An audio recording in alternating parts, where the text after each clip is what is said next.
Good evening, folks. It being 6 p.m. and a quorum being met, I'll call to order the Tuesday, November 4th, 2025 meeting of the Plymouth Select Board. Pursuant to Mass General Law, Chapter 30A, Section 20, any person may make a video or audio recording of an open session of a meeting of the Plymouth Select Board after notifying the chair, subject to reasonable requirements of the chair, so as to not interfere with the conduct of the meeting. At the beginning of the meeting, the chair shall inform other attendees of any such recordings. I'm not aware of any recordings by the public. We are being recorded by the local scene. Pursuant to Chapter 2 of the Acts of 2025, an act relative to extending certain COVID-19 measures adopted during the state of emergency, which was signed into law on March 28, 2025, this meeting will be conducted via remote means and in person. Members of the public who wish to watch this meeting or any select board meeting may do so by tuning into the local scene cable access channels Comcast 9 or Verizon 47. You may watch the meeting as it's aired live, watch it on the local scene website, or watch it through a YouTube replay. Members of the public who wish to participate in the meeting may do so by appearing here in the West Elementary Cafeteria at 170 Plimpton Road in Plymouth, or by using the Zoom link, which is available on our agenda on the website. Please join the board in the pledge to the flag. I pledge allegiance to the flag of the United States of America, to the republic for which it stands, one nation, under God, indivisible, with liberty and justice for all. Thank you. We're here for an on-the-road session, so the primary reason we're here is to engage in a Q&A session with the public. But before, as we've done with our other on-the-roads, I'll first throw it over to our town manager, Mr. Brindisi, who will talk to us about a number of updates, many of which will be relevant specifically to this section of town. Mr. Brindisi? Great, thank you, Mr. Chairman. So as listed on the agenda, we have a number of updates that are specifically for the West Plymouth area. I'll cover those in a minute. We do have a couple items that we want to announce just for the purposes of everything that's happening in town. So first and foremost, as you all know, there's a lot of projects, especially DPW projects, that are taking place on this side of town. You've seen over the last couple of weeks the water main replacement project that's taken place on Federal Furnace. So just so folks are aware, that's an asbestos cement line pipe. We have in our water division, one of their top priorities is to remove all AC pipe across the community. So Federal Furnace is just one of those places that it's taking place today. So unfortunately, we did have a water main break that's been since repaired.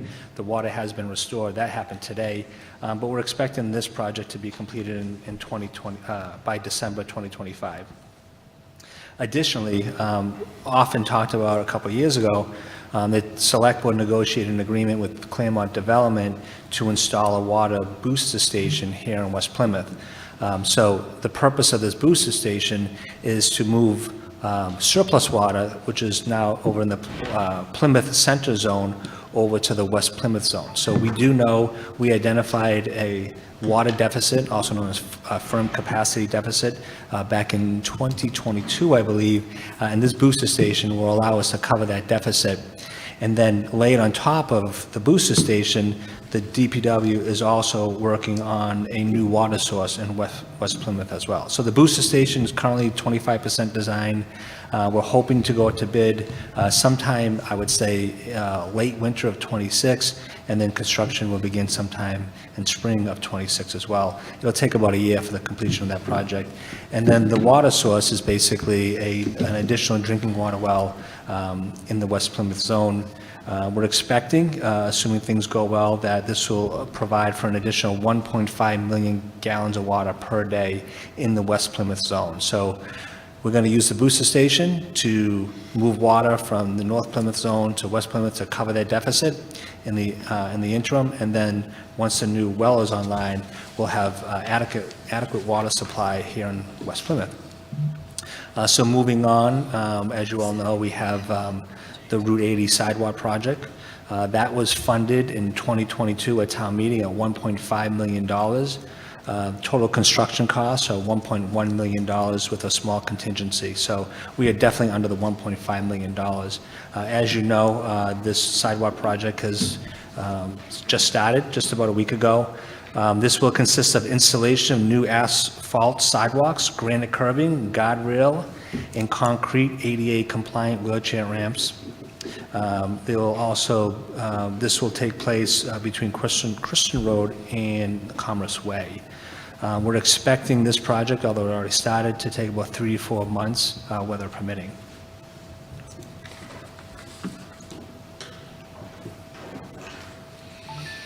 There's also another project that I just want to announce that's going to be delayed. So we plan on doing paving on Samoset Street and Carver Road coming up, but that paving is going to be pushed to the 2026 construction season due to gas main installation by Eversource. So we're expecting this new gas main installation to be complete by mid-October.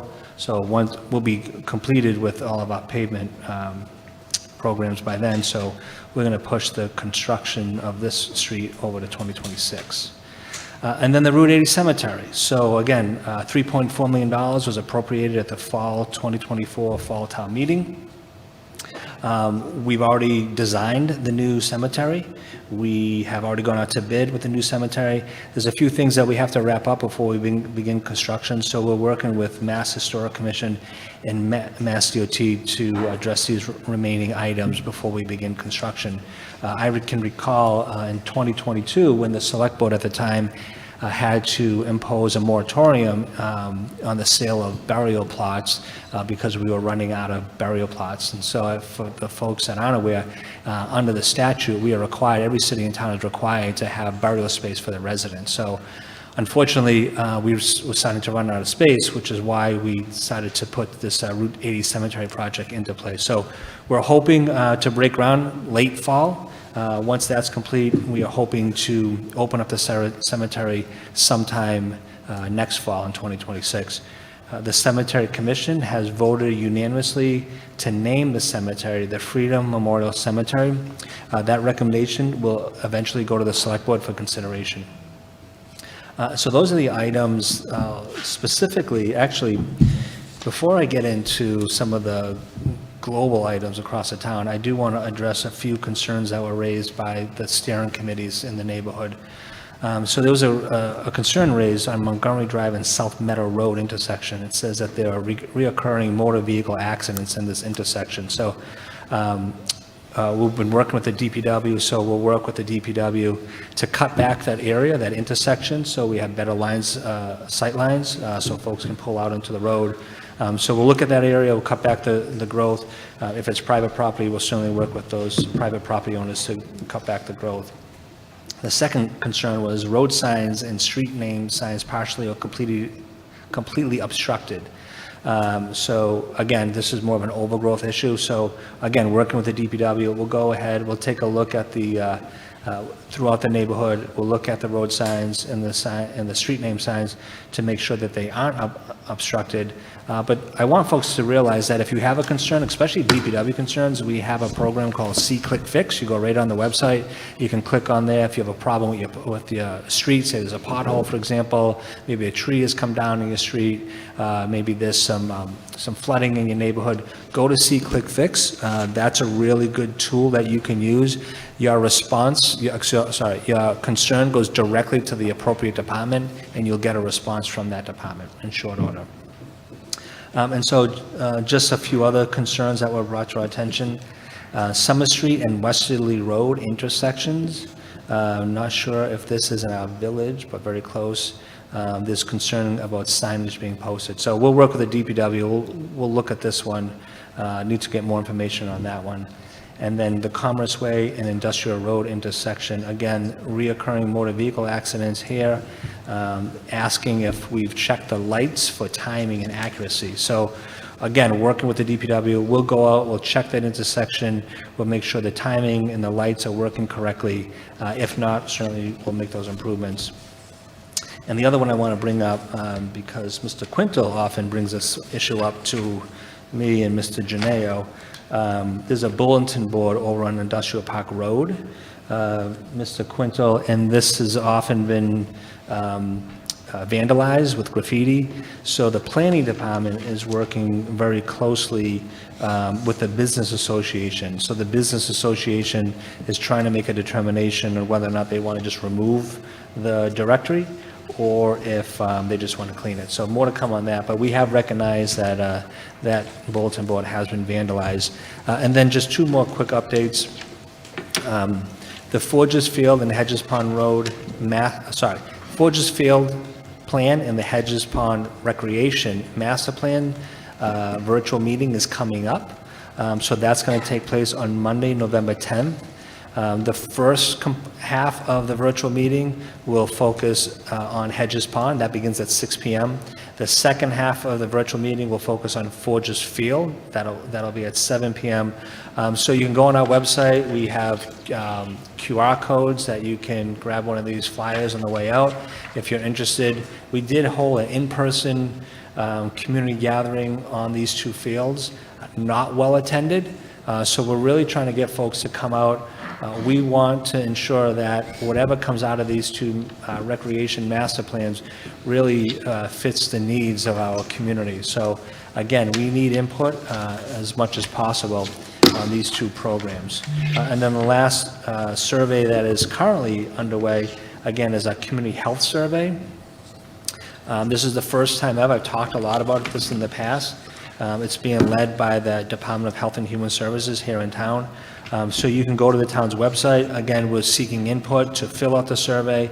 We want to know what health means to our residents and what we need to do as a community to make progress around public health. So please go to the website, look for those links, and help us make those determinations for the years to come. Pending any questions, that's all I have, Mr. Chairman. Thank you, Mr. Brindisi. I know this wasn't part of your update, but you and I had spoken about 2 weeks ago about some issues revolving around trash haulers in town, and I think it's relevant given the news of the day. For the public, we've had a number of consolidations with trash haulers in the community, and it's become a hot button item. Can you just talk about what we might look into? Specifically, I'm interested in seeing if there's a way that we can provide some kind of service to the community that focuses the number of trash haulers, since I know multiple people have mentioned this. We often see, 3 or 4, sometimes up to 6 different haulers down the same street on the same day. So do you have any updates on that? Well, so I'd say that, this has been a conversation here in this community that goes back over a decade. Trash and recycling, across the Commonwealth, I would say across the nation, is something that continues to be a challenge. There's different models out there. So some communities, usually large cities, they, out of their DPW, they operate their own trash and recycling program. So, they buy the heavy equipment, they hire the staff, and they're city employees who are picking up trash in the streets. So that's one model. That's, as you can imagine, very expensive model. The other model is what the town of Plymouth used to use before they switched to the current model, and that is to put out a bid, select one rubbish hauler for the community. You can negotiate a reduced rate on that, and then the municipality then pays that rubbish hauler for picking up trash within the context of that community. As you know, there were lots of challenges that we had going back to 2015, 16, and 17 with, at the time, that rubbish hauler. So the town made a decision, I believe it was 2018, right, Mr. Janeo, to move away from that model to the existing model. And the existing model, as we all know, is kind of a free-for-all in the sense that every resident has their own ability to engage in a business arrangement with a rubbish hauler. So to your point, Mr. Chairman, because of that, you will see multiple rubbish haulers on the same street picking up trash on the same day, which can be problematic. And I think what we're facing now is that a lot of the smaller rubbish haulers are being bought out by largest rubbish haulers, and the service delivery isn't what we're expecting. And so, again, starting to have more challenges with trash and recycling. So I think that, given, and we've heard, complaints, especially over the last month or so, especially with some of the buyouts, giving everything that's happening with rubbish or trash and recycling, I think it's maybe time that we take a look at that, the existing model, do some research, maybe come back with some best practice recommendations, and think about, what we need to do for this community. I would say that the two models I talked to first, in all likelihood, will have a major impact on the budget.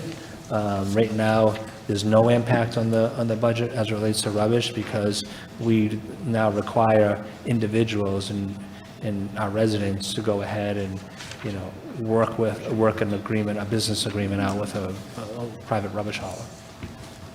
Yeah, I think it's worth us putting a discussion on the docket in the near future to see if there's something we can do to alleviate some of the pressure and create a better service for the community. So we'll address that at a later date, but thank you for the update. Are there any other questions for the town manager? Mr. Cohen? Yes. I see the Hedges Pond and the Forges Field. You indicated there was an in-person. I know that was some time ago. When was that again? I believe the in-person meeting was either a week or 2 weeks ago. It was recent. It wasn't that long ago. I could double check the date. Well, it's a subject matter. Maybe it's my own fault that I didn't learn of this. But I've been trying to attend as many meetings as I can. And maybe I missed that one. So 2 weeks ago, there was a Hedges Pond meeting. It was approximately 2 weeks ago. Okay. I had mentioned it at a previous select board meeting. Right. Because I think that, the in-person side of the equation is important. If we're not getting the attendance, and it can happen, people, it'd be interesting to know what kind of outreach we're doing to generate people's interest in the in-person. Thank you. Any other questions or comments? All right, seeing none, we'll get to the real reason we're here, and that's for you folks. So just as we've done with our previous on the roads, we'll allow folks to come to the mic. You'll have 3 minutes to register a comment or ask questions. I'll ask that you stick to a single subject, not multiple subjects. If you have multiple subjects, you can always come back up later and discuss the new subject. But each time you come to the mic, please only address one issue at a time. When a subject is brought up, I'll allow for 2 additional comment or questioners to come up and address that same issue. Once we've had 3 folks speak on a particular issue, we'll move on to the next one. Doesn't mean that you won't be able to talk on that issue moving forward. We'll come back to previously discussed items towards the end of the meeting. I did have a request from one member of the public to get up and speak sooner than later because she has a meeting to get to. So Ms. Gerhardt, would you like to kick us off here tonight?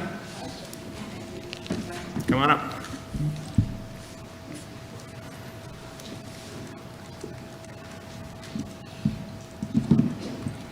Good evening, board members. I don't mean to usurp anybody else, but we have another Conservation Commission meeting to go to at 7, so that's part of what I'm going to speak about. My name is Wynn Gerhardt. I've lived in West Plymouth for 38 years, just kind of across the street, Megansett Drive. And I wanted to speak about, as we all know, there's been a lot of development in West Plymouth over the years. I've lived here as long as I said. When I first moved here, everything was just woods, so I've seen a lot come along. And my concern is that we have a process with the planning board and the ZBA, and when we have developers come in for special permits, through discussion on the project, there are often conditions on these special permits, which are important. I mean, they're the only way that the town can actually condition and put on issues that are of importance to the community. And my concern is that these conditions on special permits are not enforced uniformly going forward. Sometimes it takes a lot of time many times it takes a lot of time for a project to be developed. And in the end, the conditions are not enforced. I think specifically with with the development around Cranberry Crescent in particular. That goes way back, actually, to about 2000, I believe. There was a plan developed with one developer, and then around 2013, another developer came along. And there were conditions that the West Plymouth Steering Committee was very involved in on the landscaping. And particularly, I want to talk about buffers to the development that we see, because we have so much development here. I think it's only fair to the community to have landscapers do as much as they can to landscape and buffer the roadways. With Cranberry Crescent, there was and still is actually a very detailed, elevated vegetation plan along Route 80 that was meant to create a visual buffer, a sound buffer. It's never been implemented. And back in 2013, the Select Board, the Planning Board, and the West Plymouth Steering Committee walked that property. The plan is in the files, and it's never happened. And in fact, what happened was, through research, we discovered that both the town and the developer improperly cut trees down when that property was being developed. So, that's history. We would still like it to be enforced, but going forward, I feel like it's important to make these conditions on these properties, on this development, and then stick with it. Similarly, with Cranberry Crescent, there were not supposed to be any more curb cuts because it's in the middle of, it's Route 80 and Carver Road, both busy roads. There now is a new development going in there, a car wash and a gas station, which will be very busy, and there's a new curb cut on Carver Road, which I think is a recipe for accidents to happen. So I think we put these conditions on for a reason, and going forward, I feel like the community deserves that they be enforced. Ms. Gerhard, you've exceeded your 3 minutes. How much Okay, additional time do you that was need? my main point. Thank you. Okay, thank you. Would anyone like to respond to Ms. Gerhard's concern? Mr. Town Manager? This timely request, I had a meeting this morning with our Planning Director, Lee Hartman, who has assured me that the Planning Department will enforce that order. They've been working with the owner.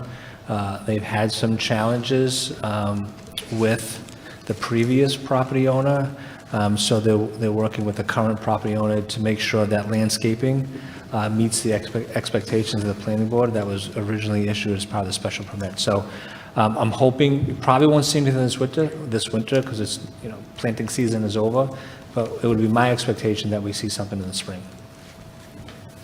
Mr. Cohen?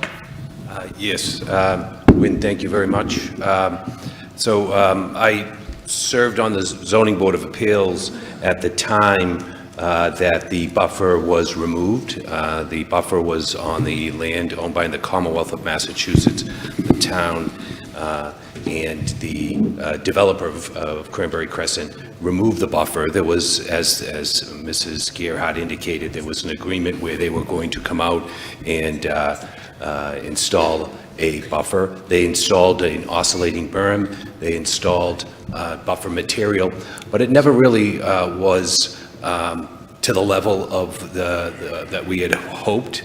A number of months ago, some of the neighbors and myself did engage the planning department on the status of that buffer, why it hasn't come in to the extent that it was planned to. It looks like it has been managed by the property, by Cranberry Crescent has been, they have been landscaping that area. So we haven't got the same type of buffer that we have on Carver Road in that apartment complex. There's an apartment complex on Carver Road that was built a few years back. An oscillating berm was built, and a buffer was planted. If you've seen that buffer, that's the type of buffer that we were hoping for on Carver Road 10 years ago when this event happened. So I do know that the planning department has been in contact recently with the owner about it, and they have already gone out and started planting things this season, most of it's ornamental shrubs. And we're really, the neighbors and myself and my conversations with the planning department, we're advocating for more evergreens similar to what we're seeing on Carver Road, because there are residential areas abutting this very busy, large shopping center. And this center is only not completely built out. So there's a whole section over by Route 80 that hasn't been built out, that will get built out. So this is a great time to get that buffer going. So when they go to build out the rest of the shopping center, they'll have a substantial buffer again to protect the neighbors from the lights and the parking in the shopping center. So I think there's a lot of work that has to be done on building up that buffer on Route 80, because the one that there is now is not meeting the expectations of everyone. And I do note that the planning department has noted this. They are in contact with Cranberry Crescent, but there is some planting that's going on right now, and I hope that any planting that goes on and continues is at the same type of growth that we see on Carver Road over by that housing complex next to the Market Basket. That's a good example of what we're looking for.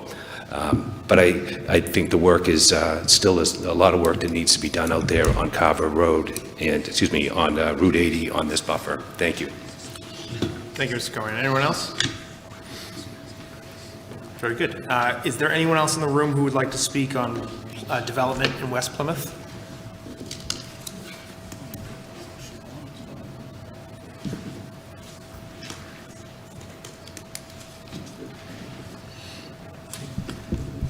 Hi, my name is Judy Barber, and I'm the chair of the West Plymouth Steering Committee. I would like to welcome you to West Plymouth, and I'm delighted that you reach out to us, because a lot of people probably don't go down the town hall, but this is really great. And the other thing is you have closed caption. That's two major things that we're delighted with. I was also on the West Plymouth Steering Committee when the Route 80 project was going in, not from the very beginning, but from later in when they were talking about the Route 80. We typically don't get involved with implementation of the various projects. We review special permit projects for businesses. And so once that's issued, we typically don't get involved as to make sure it's been done. But I think after what we've seen recently, we really need to get more involved in that. If there's a landscape plan, well, then the landscape plan should be completed.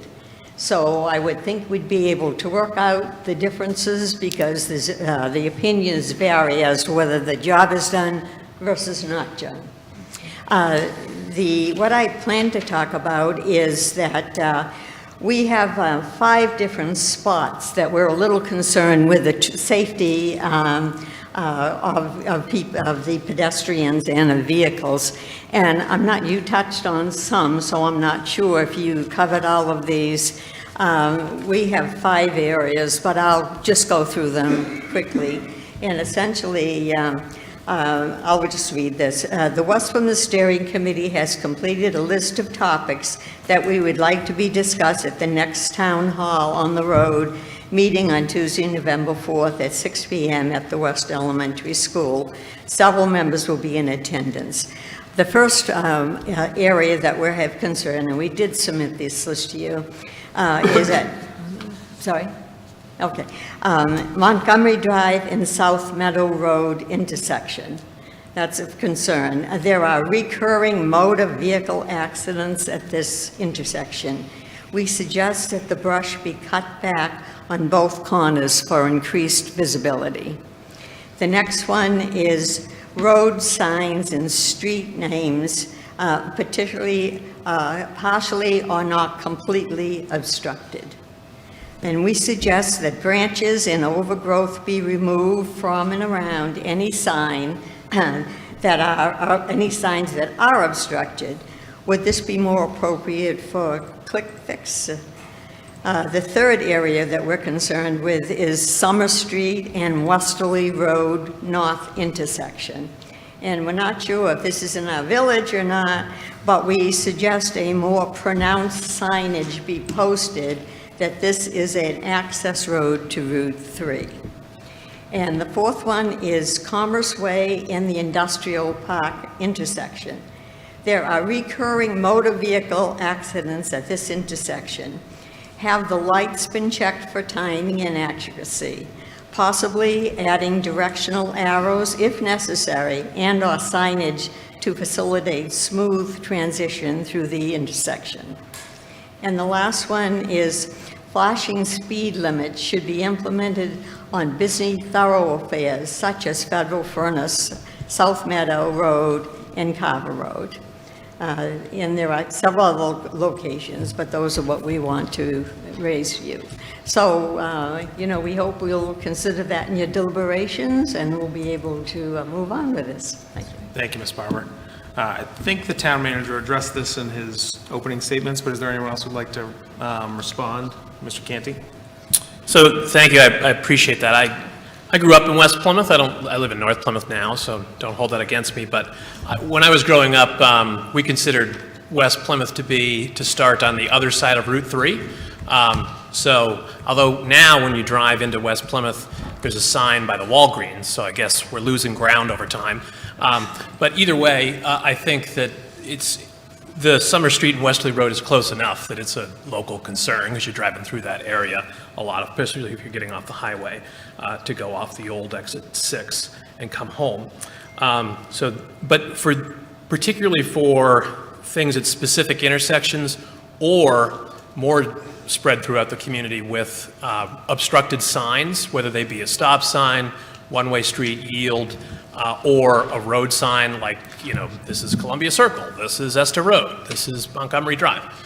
If there are concerns with that, the most effective way to address that is through See-Click Fix, because if you do it on a phone, it has a geolocation on it, so not only does it put it directly to the department and in their work queue, so they'll address it automatically in the order that they can get to it, but it also puts exactly where that is, so they don't have to spend any time looking up like, oh, where is this intersection, in case it's an off-street of an off-street, like many West Plymouth neighborhood streets are. So I would very much recommend, I think See-Click Fix, many of the solutions are DPW related, but I think that it is an incredibly useful tool for addressing very local concerns immediately, and you'll often get them addressed within several business days, much faster than it would be even if you get a select board member on the phone. So that would be my general advice, is to avail yourself of that opportunity. Thank you. Mr. Cohen? Yes, Judy, if there's a chance you could send that to the board, your outline. I saw you reading from point by point on your things that the steering committee had pointed out. So that'd be a great thing, that if you could send it over to us, we could take a look at that too. But obviously, as Mr. Canty indicated, and the town manager has indicated, See-Click Fix is an opportunity that some of those things could be addressed. But thank you. I have Ms. Barber's list, so I'm happy to send that out to the board later tonight. Anyone else? Very good. That kind of, I think, went into traffic issues, so I'm going to pause on traffic issues for a moment. Is there anyone in the room who'd like to speak on development in West Plymouth? Come on up and introduce yourself.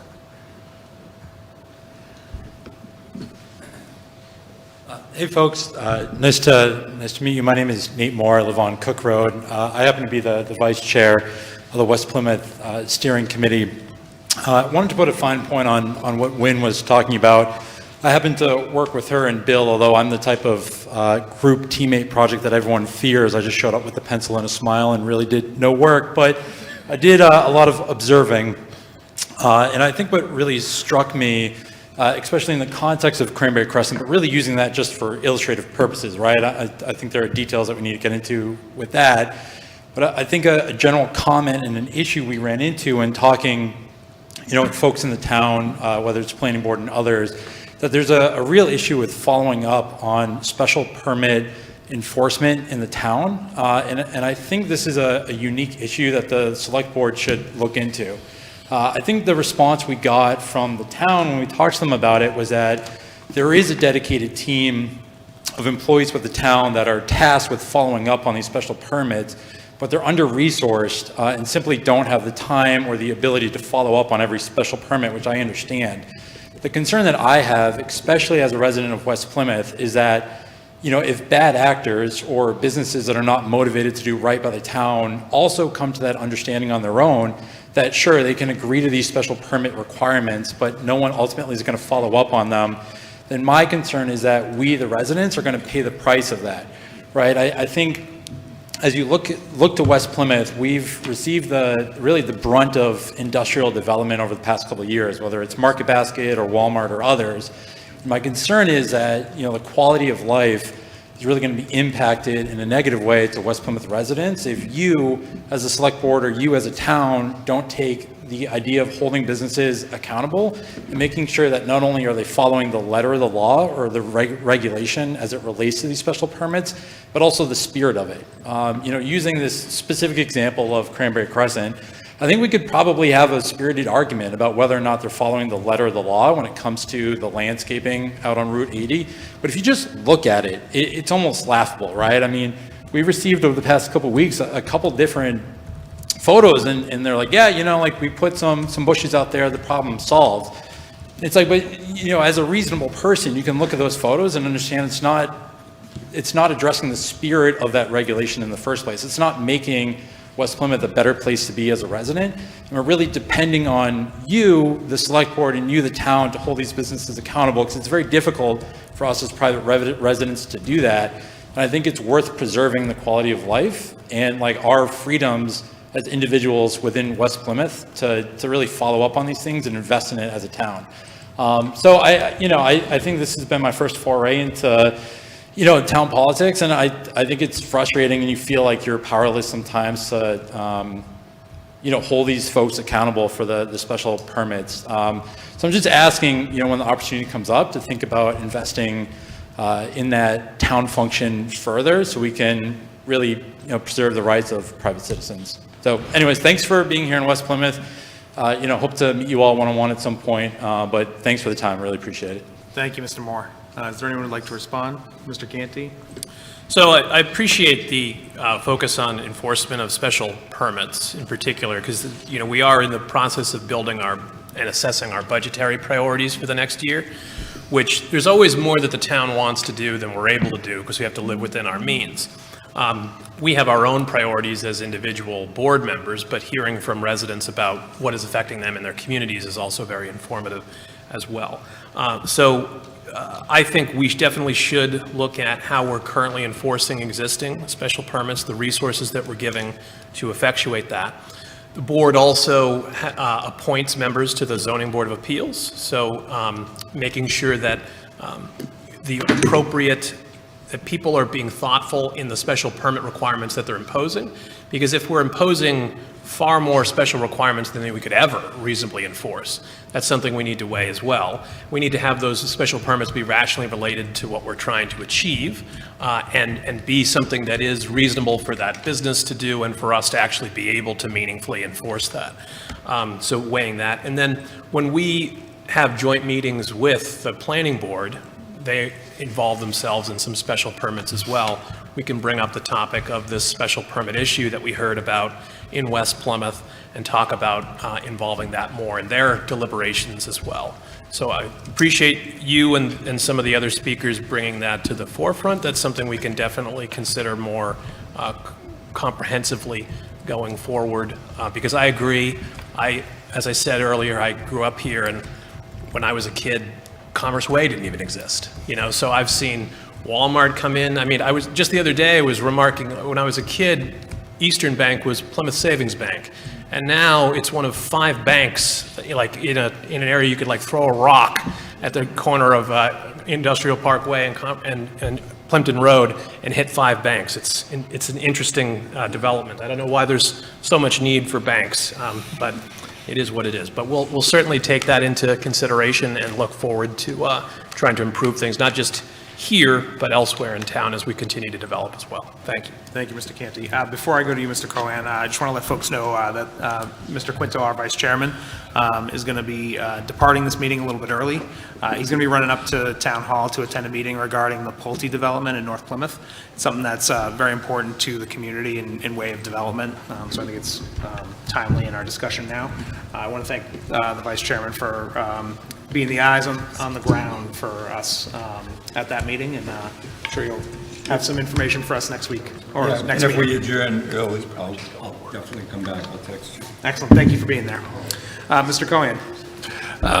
So that's a very good point on the follow-up to these meetings and what will be the result of a zoning board of appeals that meets for a great amount of time.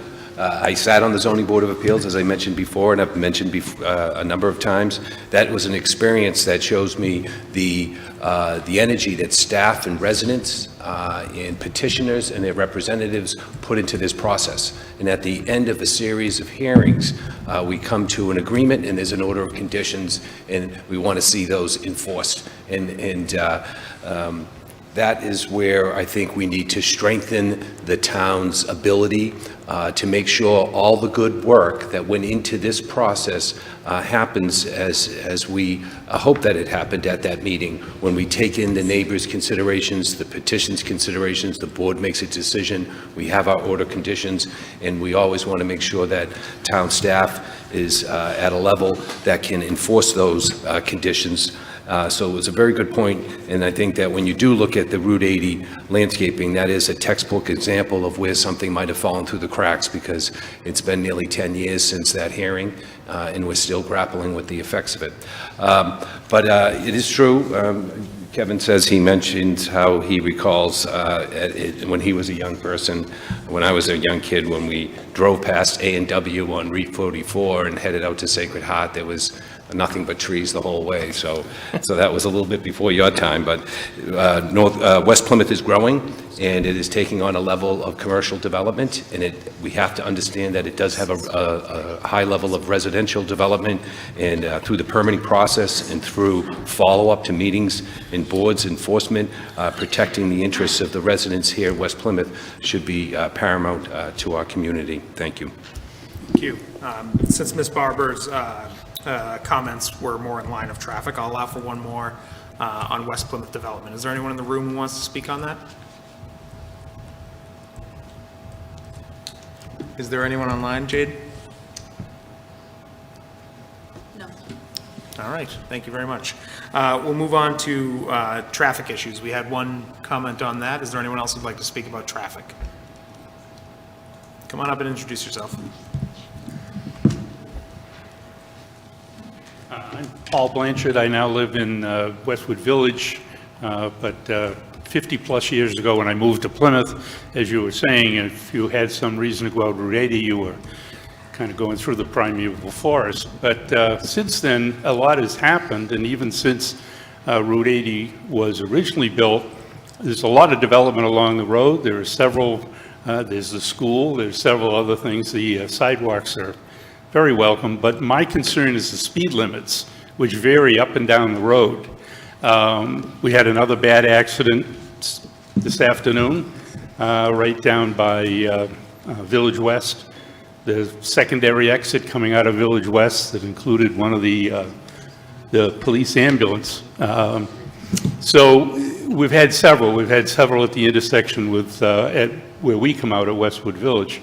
And the problem is the speed limit varies from 30 miles an hour down as you approach Somerset Street to 45 miles an hour if you're coming out of Kingston. And the people coming out of Kingston are sailing down the road. And all of the development and the houses that have been built there over the years are all now having to come out into this increased traffic. And the traffic has been, it's been a tremendous increase just in the 7 or 8 years that I've been in Westwood Village. But the continued development at Commerce Way and the potential development at Sacred Heart, which would increase considerably more traffic coming in the direction from Kingston. It seems to me with the amount of development that's along that road, the speed limit ought to be 30 or 35 all the way. And I think a major part of the problem is the 45-mile-an-hour limit of people coming from Kingston and going east. So. Thank you. Is there anyone who'd like to respond to? Go ahead. Traffic, with a road that's posted, traffic solutions are often complicated because it requires a study, and people tend to speed, sadly. And then if there's not enough accidents during the study and people are speeding, then often the speed limit can actually be raised as a result of studies, which is not what people are looking for. So it can be, if a road isn't posted, like we have the ability through action that was taken through town meeting a few years ago that we're looking into, to reduce the speed limit in thickly settled, non-posted roads through a different process that doesn't require that. And that could solve some of those problems in some of those areas. I do think that something like, there's unique challenges when there's an intersection with another community that has very different standards and development within that community. And I know a few years ago when there was talk about the Sacred Heart High School property being turned into a significant residential development with no resources being provided to it. And it was basically going to be on us to provide services to this development on the border of their community. That was troubling to the board at that time.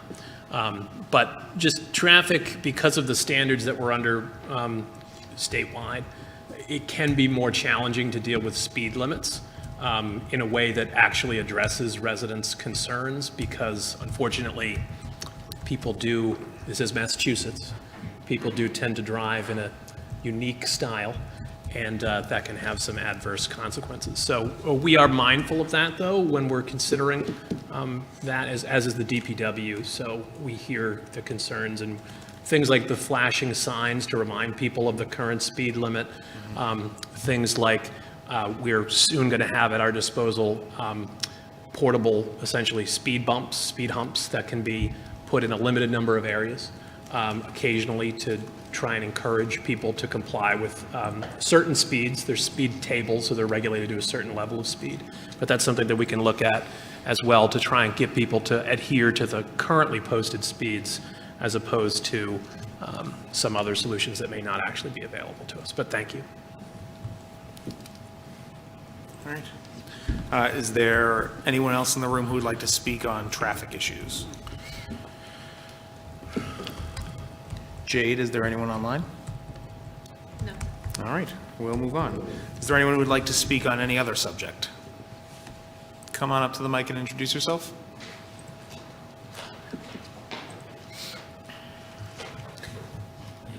I have a handout.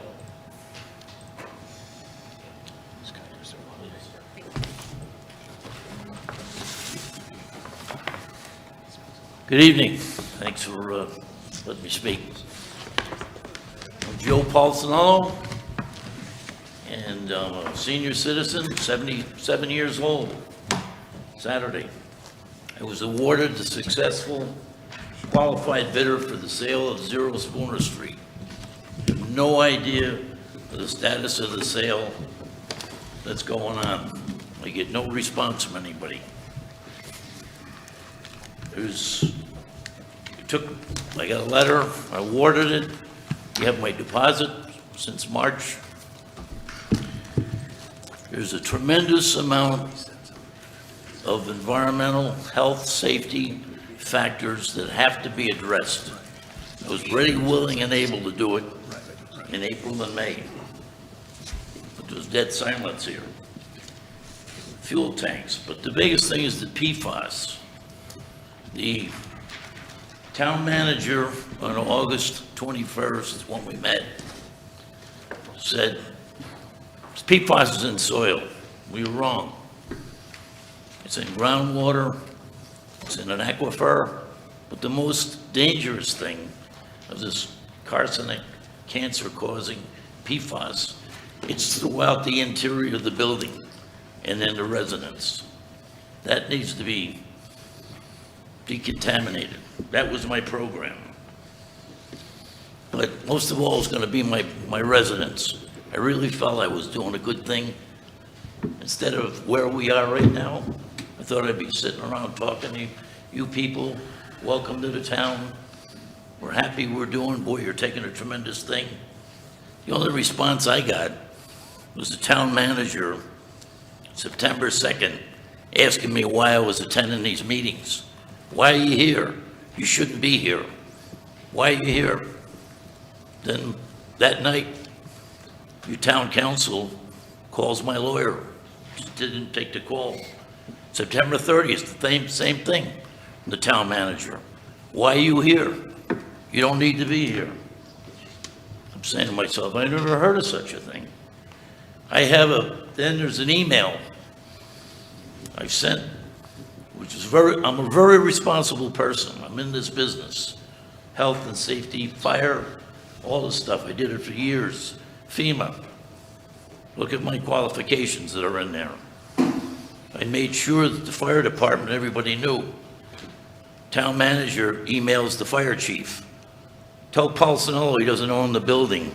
He doesn't need to be allowed to go in there. What was that all about? I have an absolute right. Unless you do something here, you have my deposit.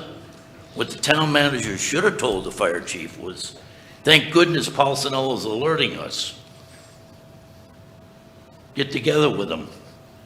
Find out, let's make sure the electric shut off, there's no alarms. Got slate roofs falling off, endangering the public.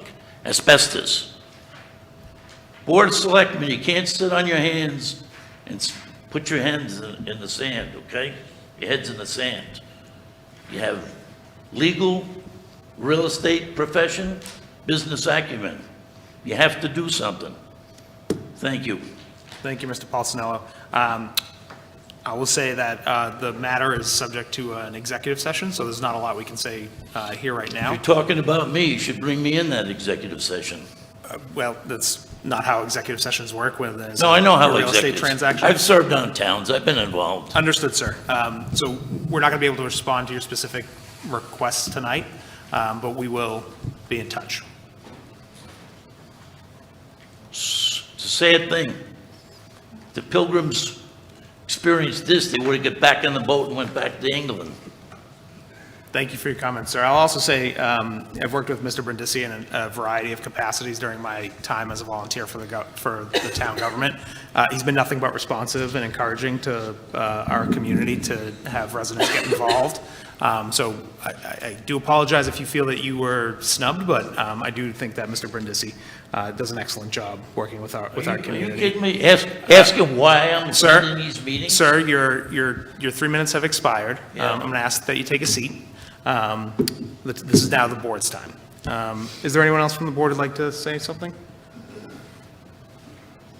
All right, thank you. This is an individual issue, but I will certainly ask, is there anyone else who'd like to speak about 0 Spooner Street? Anyone online? All right. Is there anyone in the room who'd like to speak about any other subject? Mr. Fosdick. Mr. Chairman, members of the board, Ken Fosdick from Plymouth Airport Commission, Chairman.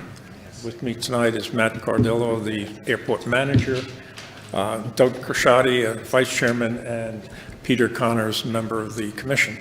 I'd just like to give you a quick update since the town meeting, moving forward with the rebuild of the runway.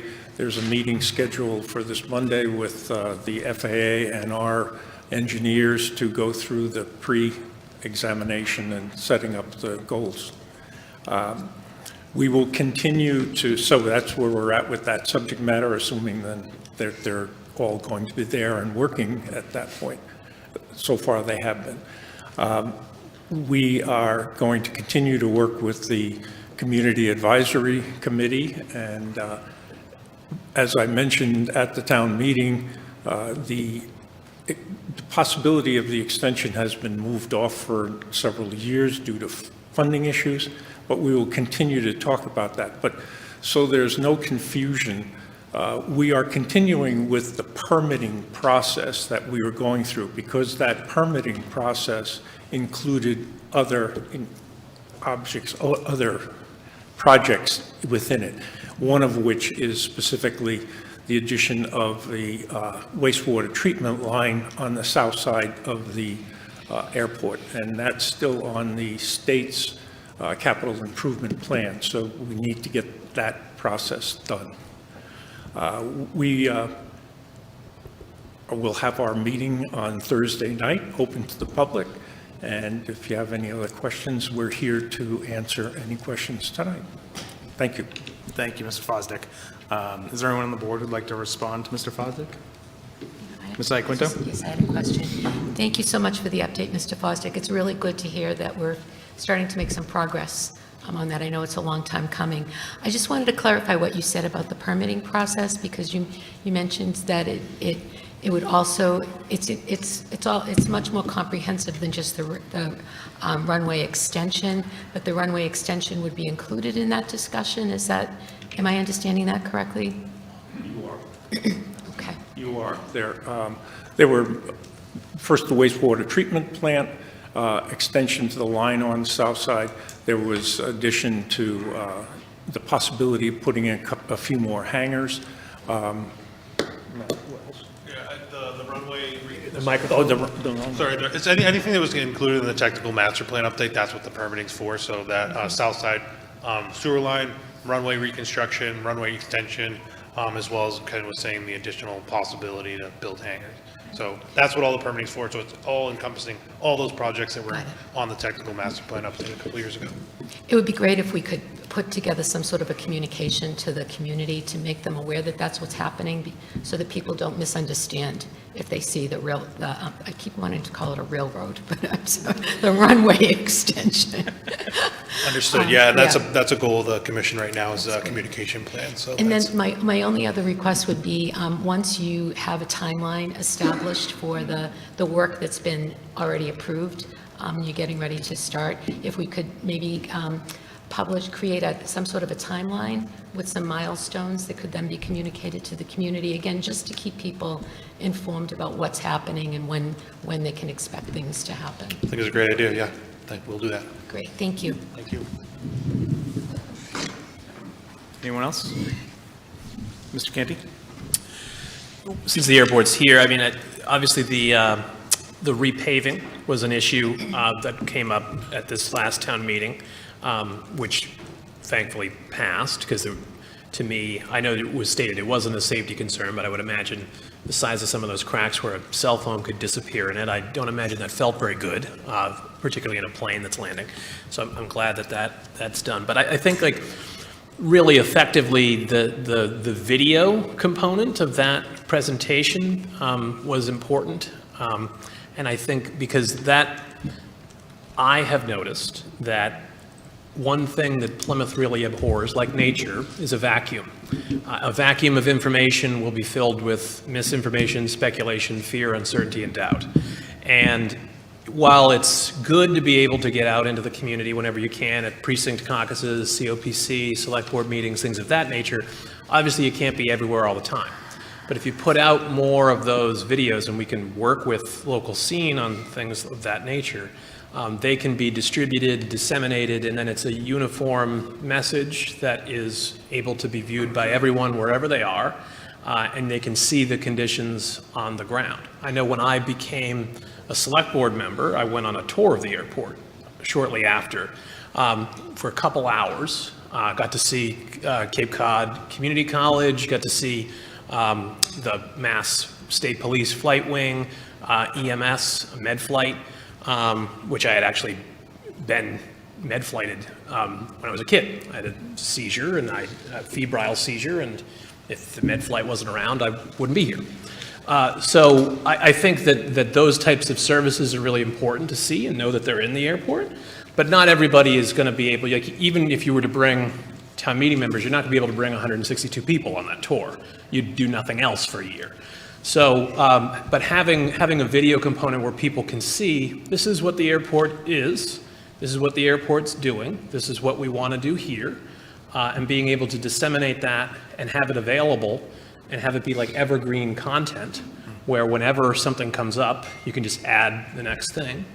I would encourage you to avail yourself of that opportunity, because I think it's very effective and very clear, and then people can see with their own eyes, without having to physically be there, exactly what the conditions on the ground really are, which, I think that the airport brings a lot to the community.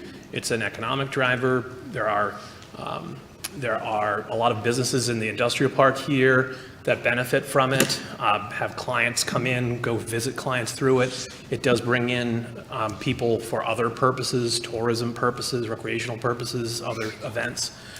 So I do think it is an asset in the community. But obviously, I don't need to tell you, there is a segment of the community that is unhappy with some of the operations.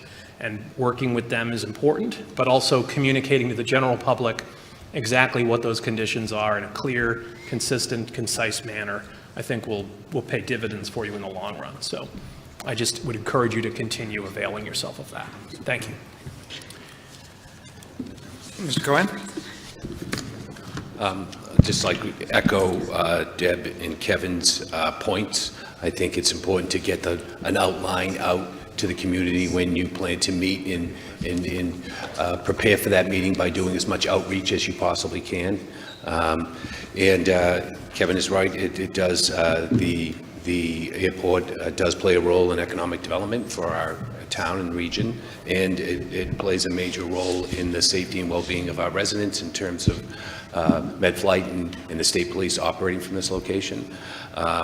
There's one thing that I have learned since I came on the board, having an opportunity in this new capacity to be invited out to the airport to take a tour.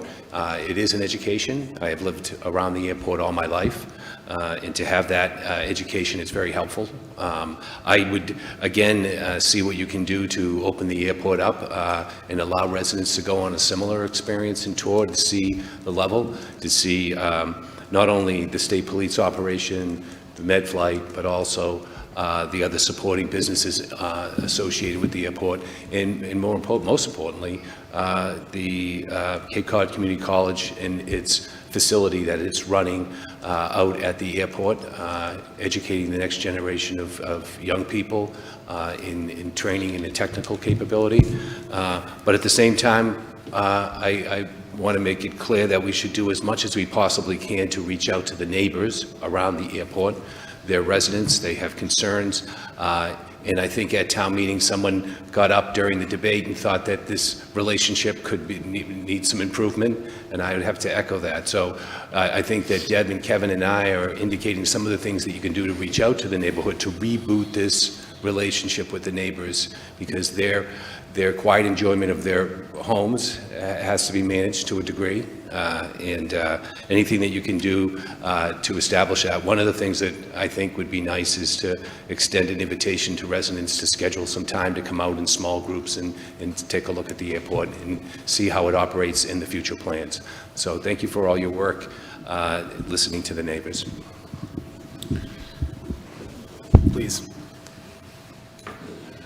First, I'd like to thank Deb Quinto for getting us set up with that video. I think it's very effective, as Mr. Canty said, and we will continue to do that. One of the purposes of the CAC was to determine better ways of communicating with our community, and clearly there are much better ways today than there were 5 or 6 years ago. So we continue to do that, and we appreciate your support, and we will get on a better public relations.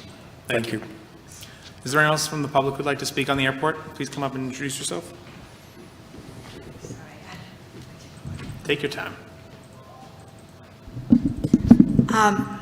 Lorraine Ramsey from West Plymouth, and it's sort of like a wish list, but everybody, and I'm referring to the airport, and the critical master plan, the update. And I know it's online, but I'm wondering would it be possible, and I'm willing to pay for it, or if copies could be distributed or available to the public. It's a 100-page document, but it's very informative. It shows the direction the airport is going in the future, what the plans are, and I think the public would love to read it. I want to read it, but I can't print it out. It's like 100 pages. My printer is not that robust, and there must be a template someplace with the printer that could make that master plan available to the public. I wouldn't mind a copy myself. Thank you. So would that be possible? Well, I'll defer to the folks from the airport. Is that something that you could produce for folks who would be interested to get their hands on a printed copy? Yes. Yeah, we could, yeah. I guess I don't know that we're going to go print 100 copies of it, but yeah, on a case-by-case basis, we could probably do that. Again, it is available online. Yeah. If you have the ability to download it and have it printed, that's possible. But we have some on hand right now, but I can have some others printed. So contact the airport for copies. Just give me like a week or so.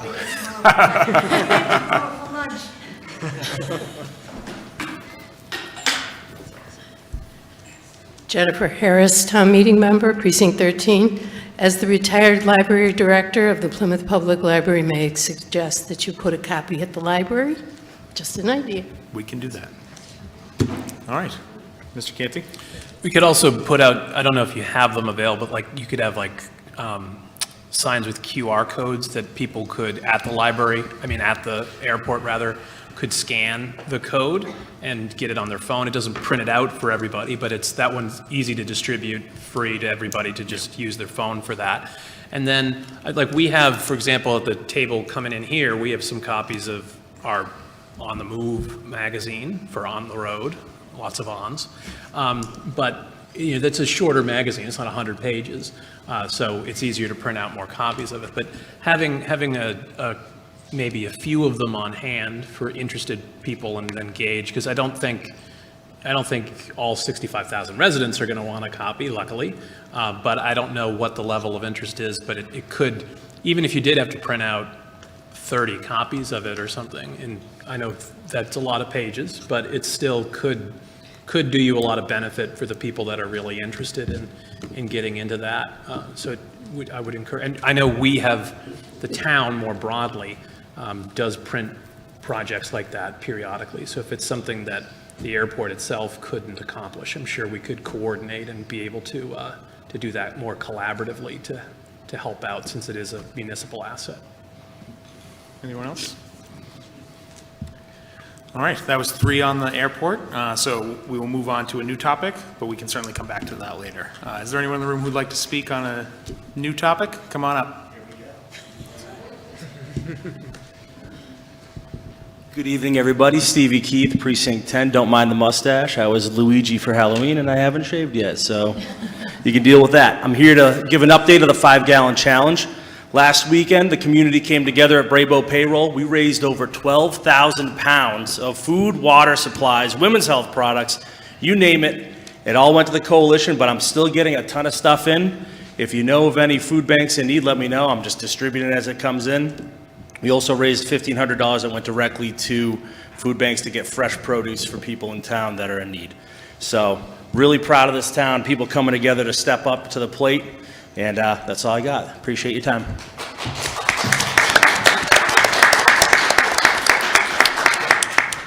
Thank you, Mr. Keith, and thank you to your business and to Braybo for spearheading this. I know Mr. Hokinson was involved heavily as well, and yeah, several others. So thank you for helping to address some of the food insecurities that we have here in the community.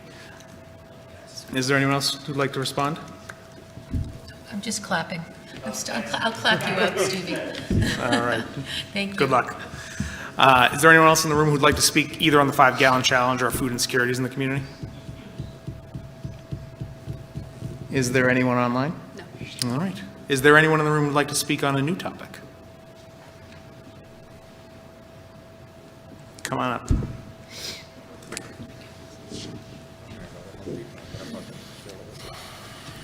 Evan Malaguti, Precinct 2. I have a question of a topic that came up recently by a member in the North Plymouth community, even though it affects West Plymouth. During the pandemic, we voted on the purchase of the Franklin Marsh bogs on the Plymouth Carver line by Plymouth Street. I believe it's 0 Plymouth Street in Carver in Plymouth. And it was for the addressing of the firm capacity for the town for our water, as well as for preserving that, transitioning it from cranberry bogs into passive recreation open space. And part of that plan was to eliminate the operation off of that property, including the plans for its sand and gravel operation. And I was wondering if that has been finalized, since the end date was for 2023. And still, I see some equipment that's on that property that was purchased by the town. I don't know if the plans have been finalized and their operations are done, or if the property is still skirting the end date proposal. Thank you. Thank you. Mr. Town Manager or Assistant Town Manager? Mr. Malaguia, I'll have to follow up with you on that question. I don't have that information with me right now, but I'm happy to follow up and give you that answer. Everett, you're always there to stump us. Appreciate it. Is there anyone else who'd like to speak on that topic? Anyone online? No. All right, anyone from the board want to respond? Very good. All right, is there anyone who'd like to speak on another topic? Come on up. Hello, Emily Tompkins, Precinct 14, but I tend to go to many of these meetings. We have seen concerning ICE activity in town, especially in the North Plymouth area. People are being taken from our community without due process, and it's spreading fear in our community. I understand we can't stop ICE from being here, but I know this topic has been requested to be on a select board agenda in collaboration with the police chief around public safety. And I'm just seeing if there's an update for when this topic will be discussed by this board. Thank you. Thank you, Ms. Tompkins. There are a lot of conversations that are going on about ICE in the community. As you've highlighted, we can't stop them from being here. It's an issue of the federal government, not for the town. But that being said, Mr. Cohen and I are meeting with a representative from the We Can group in the coming weeks. I think we have that scheduled for the 14th at noon. The town manager and I have been in discussion about when this item can go on to a future agenda. When there's an update, I will certainly let you know. Thank you. Is there anyone else who'd like to speak on, is there anyone else who'd like to respond? Mr. Canty? Yeah, I think it is important to highlight that we can't stop ICE from operating within our borders, but we can, I would like to see us have regular communications with ICE, that they let the police department know when they're here, that they inform the police department so that families of people that are taken can find out that their loved one has been, because nationally we're seeing both people that are targets of investigations, others that are found along the way, and then some people, in some instances, U.S. citizens that are being scooped up in some of these ICE raids, which is alarming. We can also improve the conduct of ICE in the community. I mean, during the Obama administration, more people were deported than any other president in recent history, and yet they weren't conducting themselves in this way. They're leaving a car in the middle of a busy intersection in North Plymouth. No state police, FBI, any other agency would not arrest someone and leave a vehicle in an intersection abandoned like that without addressing it. That is alarming. So the manner and means by which they conduct their federally authorized work is something I think that we can influence and control. Some people have reached out to me that are on the other side of this issue, because I have been trying to advance it for the safety and integrity of the community. And saying that, what can one town do? Well, we're not just one town, we're Plymouth. We're part of the fabric of this country. So I think our voice means more than other communities do. And I also think that we have a duty as the community to look out for all of our residents and advocate that they be respected and treated as human beings, no matter where they're from and what brought them here, what circumstances they find themselves in. I think whatever side of this issue you are nationally, the select board cannot affect that. But what we can affect is the way in which it is conducted in our community. And I don't understand why anyone would want ICE to conduct themselves in the way that they are conducting themselves. So I'm very eager to have this issue addressed by this board, and for us to take a stand against injustice in this community and the way and sort of unnecessary increase in public safety risk that no other organization I've ever seen in law enforcement has ever caused as such a routine matter. So I am very eager to see this on a future agenda, and I look forward to being able to discuss it more substantively. Thank you. Any other responses from the board? Thank you for your responses, and look forward to hearing from you, Mr. Golden. Thank you. Mr. Cohen?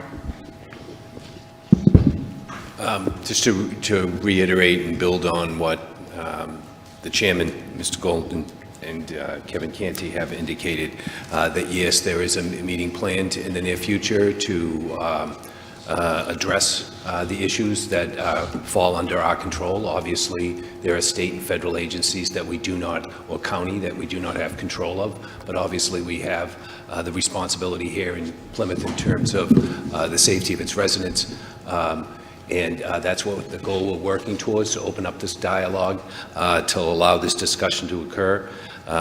Later on tonight, under old and new business, we'll have an opportunity to probably touch on a memo that we're in possession of that's coming in from a committee here in Plymouth that we appoint called Plymouth for All. They've submitted an outline of some research that they've been working with in terms of this issue that could be helpful to the board as we work towards a eventual discussion with the town on the matter. Thank you. Thank you. Others from the board?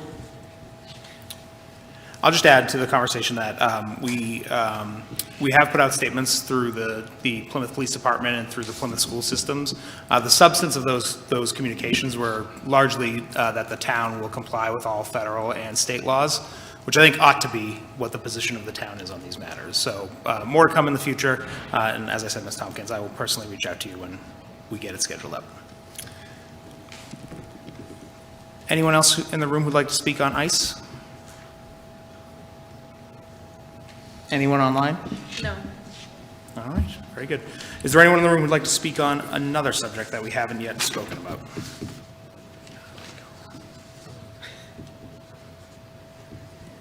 Is there anyone online who'd like to speak on a matter we haven't spoken about? No. Excellent. Is there anyone in the room who would like to revisit a topic that we've already covered? All right. Is there anyone online who would like to revisit a topic that we've already covered? No. All right. Well, thank you folks for being here tonight. Even if you didn't bring up a subject, we are so happy to see you. I think it's important that we have these community discussions in the community itself. I appreciate your attendance, and we look forward to addressing some of the issues that were brought up here tonight. All right, we'll move on to the agenda into select board discussion. Now, before we begin, I want to address a recurring procedural matter that has come up a number of times regarding agenda setting. As the chairman of this board, I'm responsible in consultation with the town manager for determining the timing and the order of items that are brought before us. Each member has submitted requests for discussion, and I want to emphasize that I'm working to address each and every one of them. Some examples are Mr. Cohan asked for the sand and gravel discussion to be advanced. We've done that in a previous meeting. Mr. Quinto asked for chip sealing to be addressed. We discussed that at our most recent meeting. Mr. Canty asked for the climate adaptation plan update to occur. We're going to do that at our next meeting. And Ms. Quinto has asked for a hearing on the proposed e-bike regulation that we're putting forward as a special act. We're going to do that actually on the 25th. So I want folks to know that I'm working towards scheduling all of those items. However, not all items can be scheduled simultaneously. Some are time sensitive. For example, the e-bike public hearing is being put on the 25th because we're going to be closing the warrant in mid-December, and we want to get that in and get public feedback before we actually put forward our proposal. Other items are cyclical, necessary to keep the town operating or to meet statutory deadlines. An example of that is the upcoming tax classification hearing. These items often take precedence over requested agenda items, but I want to reaffirm the promise that I made on the night I became chairman, that this agenda will be ours and not just one person's. To provide clarity on this process, I asked early on that our executive assistant include at the bottom of each agenda an upcoming agenda items section that listed all of the matters that have already been scheduled for discussion. This was intended to give my colleagues notice that their requests are being addressed and that the scheduling is underway. I share all of this because I know that scheduling has been a hot button item and a major point of contention for this board in the recent past. I don't want to return to that dynamic. I'm always happy to discuss with my colleagues the work that is being done outside of these meetings to address their requested agenda items. I am just a phone call away. But I will say this once and only once. The list at the bottom of each agenda will reflect those items that are already scheduled. All other requests are to be scheduled. Persistent requests on updates on the specific timing of individual items distracts from our shared responsibilities, make staff, fellow board members, and the public uncomfortable, and undermine the collaborative tone that we worked hard to rebuild in our recent workshop. If you would like an update or request about your individual items, please reach out to me directly. I appreciate everyone's cooperation as we continue to balance the board's priorities fairly, efficiently, and transparently. And with that, I will open new business. I do have one item myself. As I said, we are going to adjust the schedule. On November 25th, we're going to be having a meeting. We had previously scheduled that to be a week off for the Thanksgiving holiday. But as I said, we're going to reactivate that meeting so that we can have our hearing on e-bikes. We may have some other items on the agenda. When we when we post our agenda for November 18th, you'll be able to see the list of items that are scheduled then. Is there anyone else who has new business? Mr. Canty. So there used to be, and I assume that there still is, a list online of all upcoming meetings that are scheduled and any agenda items that are scheduled for those, that is farther out in the future than this sort of brief summary that's on our posted agenda here. So I would ask that at a minimum, that document be shared with all board members in a read-only capacity so we can see when things are put on that, so that we know not only the things that when we are requesting that they be put on an agenda, but also there are things that we have to take up that are beyond our individual priorities. As you said, the tax classification hearing, we have to hear town meeting articles at certain times. We have to execute the warrant at certain times. We get requests for public hearings. And obviously, we don't want individual meetings to be, if we can avoid it, having just come off one last week that was 5.5 hours long. If we could have ones that are more manageable in time, that would be beneficial. Obviously, we have a lot of work to do as well, but having that access to that document would help us, I think, in being able to schedule and plan and see when the priorities that we have brought up are going to be addressed, because we are getting asked questions by members of the public that have reached out to us about some of these topics. Some of them are also topics that are relevant to our select board goals, and that if they don't get achieved within a certain time of the year, it's unlikely that they will be achieved at all, because if they're not factored into the budgetary calculus at the appropriate time, then they will be pushed aside for some other reason. And sometimes there may be a good justification for not accomplishing a goal that we had at the beginning of the year because something came up during that year. But I think currently this list is significantly shorter than in time and scope than that document that I used to have access to. And I think it's important that every board member have access to that so that we can bring those items up. Further, when a board member asks for an item to be put on an agenda, I think that they are asking for their opportunity to speak about it. And I know that for some of the items that I have requested, that I've been told that you were, for example, working on that item, which is not what I requested. I requested that it be put on the agenda so that we could discuss it as a board and work on it as a board. So I do find a difference there between you working on one of my priorities, as in, for instance, versus us being able to talk about it as a board, which is the intention of the request. So with those things in mind, you should factor that into your agenda setting and planning purposes as well, so that everybody has all the information and can go forward with it. Mr. Canty, I'm not going to be lectured by you on how to set the agenda. We're in this position because of your manner of handling the agenda. So I've made my statement on how the agenda will move forward, and I think that'll be enough for now. Do you have anything else for new business? Any other items? I would say that the way you're handling it is not appreciably better than the way it was handled before. Thank you for your And I think feedback. you've I'll take that into consideration. Do you have other new demonstrated that business? significantly. You have other new business? That is all that I have this Thank you. evening, Mr. Colton. Ms. Iaquinto? Yeah, first of all, thank you so much for scheduling the e-bike hearing on the night of November 25th. I think this is an issue that has been subject of some spirited discussion in town. There was a Plymouth Independent article about it, and Facebook took over for a little bit. And so there's some really passionate people on both sides of this issue. So that's why I think it's going to be just a great asset for us to have the information, hear from all sides on this topic on the 25th. But I do, Mr. Brindisi, I was wondering if you might be able to elaborate a little bit on the public hearing process, because I think you also said that there would be an opportunity for written comments. I recognize that that's a holiday week, so people might not be able to make it in person, but there will be an opportunity to provide written comments on that subject. Yeah, sure. So, Town Council, Attorney McKay, is based upon the feedback that she received at, I believe it was last week's meeting, will provide a second, would be actually a third revision to the proposed special legislation. Already working with Casey Kennedy, who's our communications coordinator.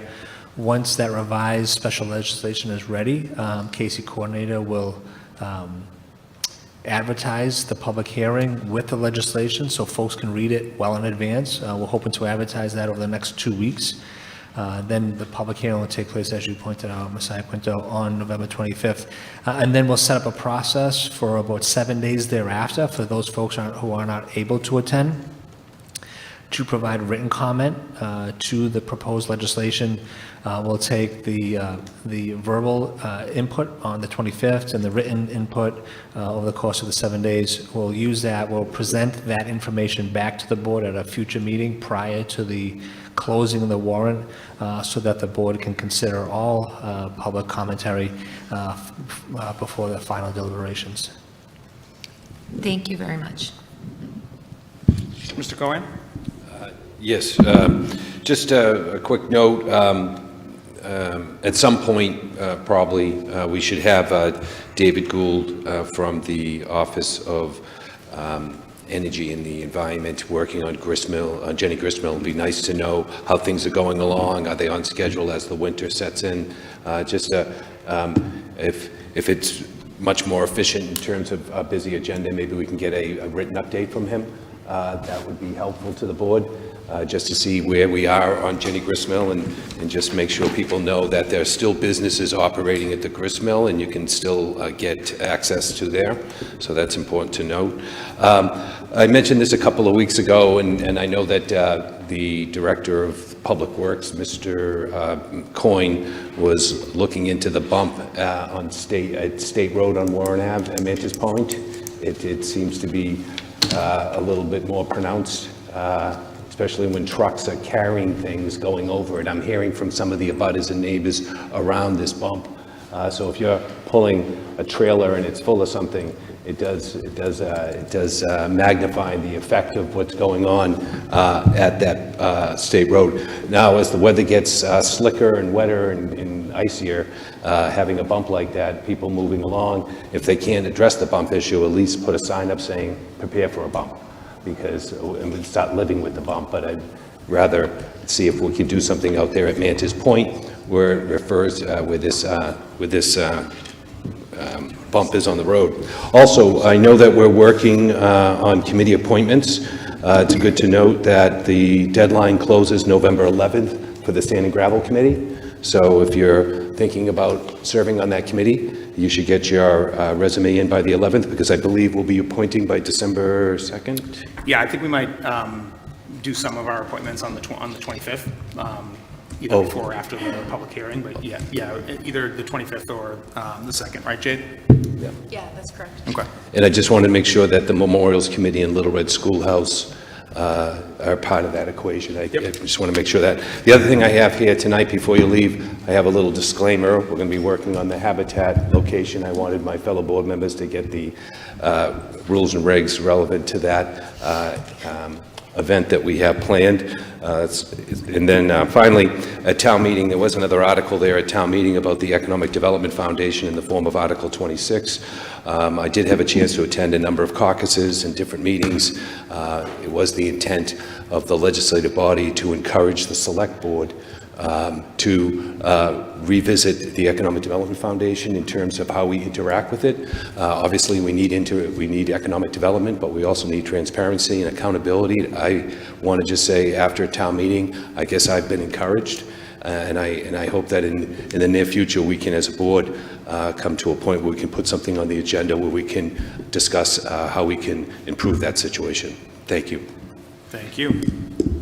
Mr. Quintal, do you have any news from your most recent meeting? I wasted some fuel. It's been continued till January 13th, but... Well, thank you for making the trip and for being our eyes and ears on the ground. Do you have any other new business? Ms. Iaquinto? Just one thing. Yeah, I just wanted to elaborate on what Mr. Cullen has requested around discussion of the Plymouth Foundation. I would love to do that within the broader context of economic development within the town, to understand where the foundation may or may not fit in what we think is the best approach to take to economic development. So perhaps if we broaden that conversation to include additional issues beyond just the foundation, that would be valuable. Thank you. Mr. Canty? I think as part of that, and I would agree with Ms. Iaquinto, but the possibility of whether it is in tandem, in conjunction with, or in addition to having in-house economic development, plus anything that the foundation is going to do, or if we want to reconfigure the total operation. But I think talking about all those things, sort of a global solution, because many board members who are currently serving, myself included, ran on one of our priorities was economic development. Economic development is obviously a moving target, but there are some things that we could certainly do to improve that, and not only improve the outputs, but also, because of some of the concerns in the community, improve the inputs so that people are less concerned about how it's being conducted and that it's happening in the sunshine in more ways. And I think having that type of a conversation could only be beneficial to the board and the community in the medium and long term. Mr. Quintal? Yeah, I've been working and discussing with different individuals about when Lauren Lynn takes over in the planning department, maybe it's a time to look at that whole department. You heard issues tonight about enforcement. There's different things, I'm not going to go into them all right now, but before the building commissioner signs off on them, these should all be checked off. I'd like to see business development brought back to the planning board. And it's not to shed a bad cast on the foundation. I sat on there for many years, as with different town managers, different chairmen. And the reason it was set up that way, so they could have a working relationship, the town and an economic foundation. However, when I look at the last 10 years, I ask myself, are we really getting the bang for our dollar? You hear everybody talk about it, they run on it. Well, now's an opportunity time not to have a discussion, but to look right at the planning department of our own town. That's what they should be doing, planning. We have different areas of town. I'm not going to go into them today. I touched on them a little bit at town meeting, where you could go up in height in certain areas and not be in neighborhoods. It's already damaged land, if you will, disturbed. And we have to do things as a community. We used to have TIFs back in the day. I don't know what the legality is to that, but we need to have somebody in that office going out and approaching Whole Foods, going out for, what's the other one everybody's looking for? Trader Joe's. And then you hear that it won't happen because they got an Aldi's. You know what? You call them, you sit down with them, you reach out to them, you give them a break on the sewer hookup if you have to, and you make something attractive to them so they will come to this town, and that's how we're going to do it. So we can either go as we're going, which isn't too good, and or we can go out and promote ourselves and compete with other communities, and that's what we have to do. Not to a extent, that we need a lot more traffic, because we don't, but we do have a lot of empty buildings and a lot of empty sites, and that's for a lot of reasons and for another time. But I just want to say it's not to throw rocks at the foundation. I sat on it. However, when that word comes that nobody likes, transparency, I think it can be better. And, let's do our homework, let's have a real discussion, let's hear what Lauren has to say, and we can make recommendations and have the conversation then, because I'd like to see I've said it before, and I'm very serious in working on it, Office of Business Development and Tourism. We also have Lee Filson, who heads up See Plymouth and a few other hats through the state and grants. Now's the time to look at that also. Are we promoting our town the way we want to? We spend like $500,000 here or there. I don't know the exact number, but it's about $500,000 per contract. So I think we need to pay attention to that and make sure we're getting what we want. That's all. Thank you, Mr. Quintal. I can see that this is an issue that the entire board would like to speak about, so I will schedule this for the earliest opportunity. Is there any additional new business? Mr. Cohen? Just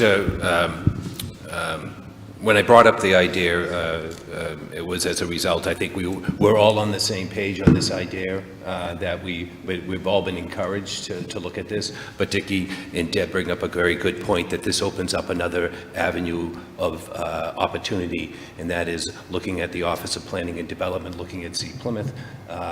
I think that what we should be trying to do is working as a group to come up with kind of an outline of a meeting that would take place that would be dedicated to this discussion on those three levels. So that might be a way of facilitating amongst ourselves some of the thoughts that we have to give to staff to structure a meeting.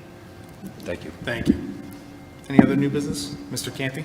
Following up on what Mr. Cohen just said, I think too, like, we talk about ourselves and what we think, but I think we could then subsequently have a joint meeting with the planning board as well, because they have obviously opinions of their own. They're also elected officials. They work obviously very closely with the planning department. So I think that this is the type of topic that would benefit from an iterative process as well. So I would hope that we would avail ourselves of that opportunity. I know we're supposed to have a minimum of a certain number, per year, but we can have more than that, because we've had some about the master plan. I'm sure we're going to have some more about the master plan. We had the Holtec master plan as well as the general master plan, but I think that would be beneficial, and I think they would also probably appreciate being involved in the discussions. All right. We're starting to really discuss this item, so I'd prefer that we move on, and I'll get this on the agenda in the near future. Thank you for your comments, Mr. Canty. And I'll approach Mr. Bolton on that as well. Other new business? Letters? Yes. Just to, I think we're all in possession of a letter that, mostly a memo that was sent to the board from Plymouth for All. Plymouth for All was once known as No Place for Hate, a committee founded around the year 2001, and we've been appointing that committee for a number of years, obviously.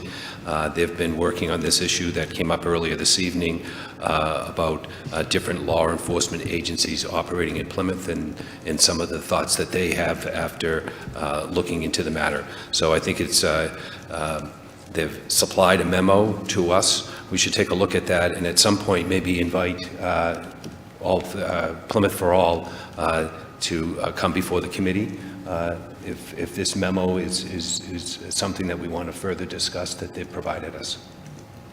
Thank you. Thank you. Any other letters? Old business, I have two items. I think I mentioned this at our last meeting, but the vice chairman and I are planning on meeting with Melissa Ferretti from the Herring Pond Tribe this coming Friday to discuss some of the conversations surrounding a land acknowledgement. I'll certainly provide an update to the board at some point after that meeting. And I mentioned it earlier in this meeting that Mr. Cohen and I are going to be meeting with a representative from the We Can group to discuss the ICE discussion in town. And again, I will, that's scheduled for the 14th, and I will provide an update to the board after I've had that conversation as well. Any other old business? Hearing and seeing none, we'll move on. Action item discussion. I think, Ms. Iaquinto, you asked to put this on the agenda for the On the Roads. Yep. I'm happy to let you start us off. Well, in terms of the action items that came up out of this meeting. I think the one that we heard loud and clear was about the following up on special permits and making sure that any special conditions were being executed properly. So I think that was a big one. The other one I heard was around safety issues related to traffic. And I think that we had suggested that C-click fix was probably the best route to go. But we can reinforce that and maybe revisit the specific items that were brought up and see if there's anything more that we can do proactively rather than waiting for that information to come to us. Let's see, what else did we have here? I think those were the two big ones. And then, of course, we've had the discussion about addressing the ICE issue and the economic development issue as well. But I think those were the big ones that I heard that came out of tonight's meeting. I would agree. Others? Mr. Cohen? I would just add a little clarification, yes, on the enforcement of the orders of conditions relevant to special permitting processes that take place. I think specifically we might want to just make a note to Route 80, the buffer that's underway. We're going to be planted. There's some planting that's going on now, whether or not it makes it through the winter, and maybe there might be some future planting. So I would put under that section that you just outlined, and you referenced the special permitting enforcement process as it relates to the Route 80 buffering landscaping issue. Mr. Canty? Yeah, I think circling back to C-click fix and also circling back to my comments earlier about the videos, it could be beneficial for the town to work with the local scene to put together a little brief tutorial that is a video on C-click fix so that it could be distributed to the different steering committees, because a lot of these complaints about local, like the list that the West Plymouth Steering Committee had tonight was a lot of things that I'm sure they're getting from individual members of their village, and if they knew about C-click fix, how to use it, and if they had a video they could distribute to anybody that was giving them these types of issues, then you could teach a man to fish as opposed to having to fish for them.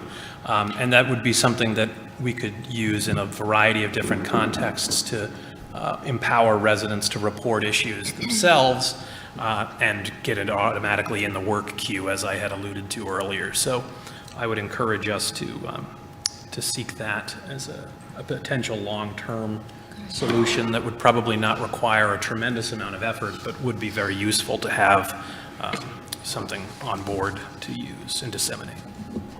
Thank you. Other old business? Oh, excuse me, other action items? All right. Is there a motion to adjourn? Motion. Mr. Quintal makes the motion. Is there a second? Second? Ms. Iaquinto seconds. Any discussion? Hearing and seeing none. Mr. Cohen? Aye. Mr. Cohen votes yes. Mr. Quintal? Yes. Mr. Canty? Yes. Ms. Iaquinto? Yes. And myself, yes. We are adjourned. Thank you.